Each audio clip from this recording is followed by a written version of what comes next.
Honorable Minister for External Affairs from India, Dr. S. Jaishankar, Madam, the Secretary of Foreign Affairs from Mexico, Your Excellency Juan Ramon de la Fuente, Permanent Representative of India in the United Nations, Shri Harish, ladies and gentlemen. Today I stand before you primarily, I think, to talk about the third of the three pillars that they've laid out at the heart of development.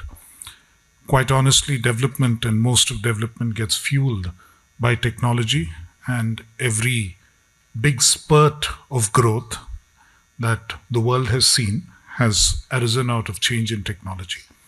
And this particular wave of technology, driven by artificial intelligence, which is seen as a horizontal technology spanning across various sectors, is probably the last opportunity that countries of the global south, including India, have to truly grow rich and prosperous before they grow old.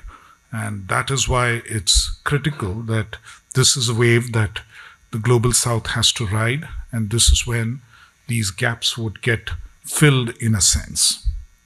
And which is why India, in hosting the fourth in a series of AI-related summits, has chosen the message of impact as the key message. This is something that the Prime Minister has personally intervened to say that we need to look at the impact element of what is happening with artificial intelligence in the world. We had a situation, we started with the AI Safety Summit at Bletchley Park in the UK in November of 2023. It moved on to a summit in Seoul, and February earlier this year, the summit in France was entitled the AI Action Summit, and now it's time to actually show impact. So we've moved, and that is partly how quickly AI itself pivots in terms of what is possible and how you came from a situation where you needed heavy capital investment, a lot of resources to be thrown in order for AI to be possible, to a much more nimble version today, which is possible to actually deliver growth and development. Earlier yesterday, in fact, we heard from a colleague who said that 70% of use of LLMs, particularly of the Gen AI LLMs, are on fairly frivolous matters and not on serious development-oriented work. And this is something that we have to ensure that AI truly works to create impact. It works on projects, it works in areas like education, like healthcare, like agriculture, like manufacturing, to create the kind of impact in terms of improvement of efficiency, improvement of productivity, which can make a huge, huge difference. And that's where I think India's approach to AI truly comes in. We are not looking to throw too many resources at this. We believe in frugal innovation. At the same time, we believe in creating impact in the right areas. And that is why it needs to focus on those specific areas where impact can happen. It needs to focus on inclusion. It needs to ensure that nobody gets left behind, both within a country and across the world. It needs to focus on data-driven decisions being taken, data being used more extensively, more widely. And that's clearly where India has also scored in the recent past, particularly in terms of building and using robust digital public infrastructure, both for a development journey within the country and as an offering that we can offer the global south today, in having human resources, an AI-ready workforce. In terms of AI skill penetration, India ranks currently the highest in the Stanford AI Index. In ensuring that we are governed using data, a data-driven governance framework is something that we are working at, and also ensuring that we are open to innovation. It's the third largest startup ecosystem in the world and primarily driven by the private sector wanting to innovate. And the model for AI development that India has adopted through the IndiaAI Mission is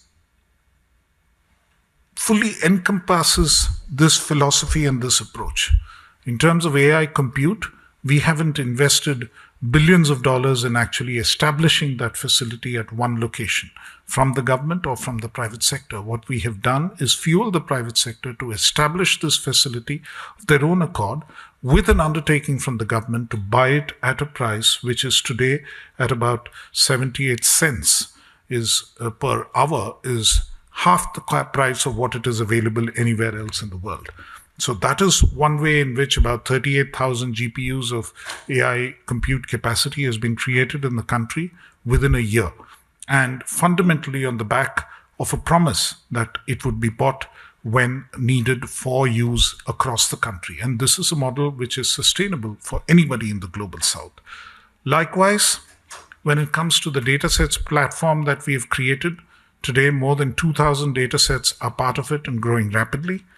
We've created the creation of foundational models, sovereign foundational models for the country, which is something which is focused and which deals with the specific problems that the country has. In fact, one of the foundational smaller models that we are working on actually works on medical diagnostic practices from EEGs. How exactly do you predict what kind of health issues could arise? From X-rays, what kind of health issues could arise? So many of these are very specific, very directed, and very oriented to what is truly needed to be an inclusive mechanism, also because we are a country which deals with 22 languages, official languages, and many more.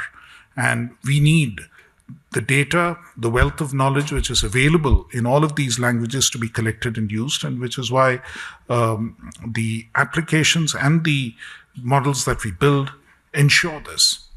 India has the potential to become the application capital of the world and is already doing that. And that again is very crucial because that is where the actual deployment of artificial intelligence takes place. And that is where the possibility really exists of not just ensuring that problems of the common people are solved, issues of development are resolved, governance are resolved, and you actually see impact in the various economic sectors, but also because that is where the youth of India would get employed, the youth of many of the other parts of the world would get employed. Somebody has to actually deploy these models. Somebody has to go out there and say, this is how the model would get deployed.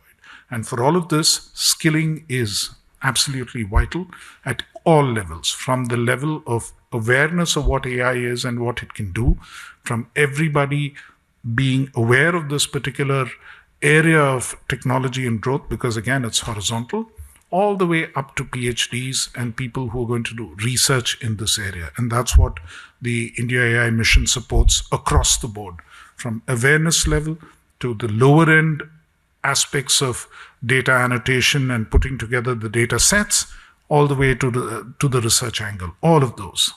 And then, as far as AI governance is concerned, the main objective is to ensure that we have a safe and trusted AI that everybody can actually use with safety.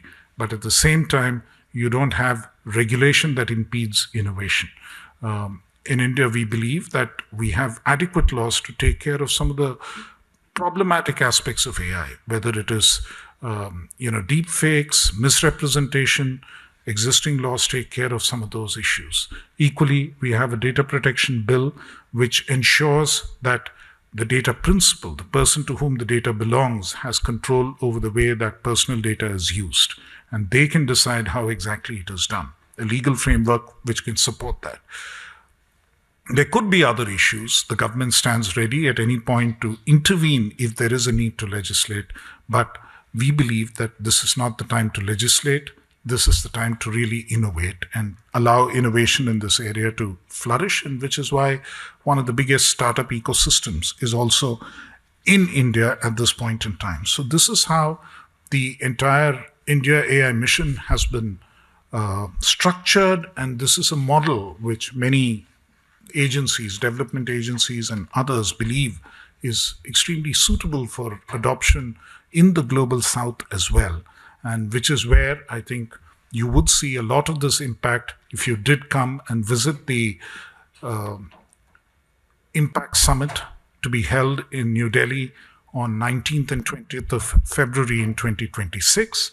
It's going to be a week-long event leading up to the summit with an expo and with various other events, including hackathons intended for youth, for women, and also a mechanism of making sure that we select through a pitch fest successful innovations and successful startups who can raise money for AI applications, in addition to, of course, a research symposium. So all of this happening all at the same time, a huge expo where more than 400 startups would be showcasing what they're doing. Most of the leading companies would be there. And this is truly an effort where everyone is involved, whether it is the governments, the companies, international organizations, the civil society organizations, academia, everybody is involved in this, and we would love to see you all there in February. And I'm looking forward to your support to truly make it a success. Thank you very much.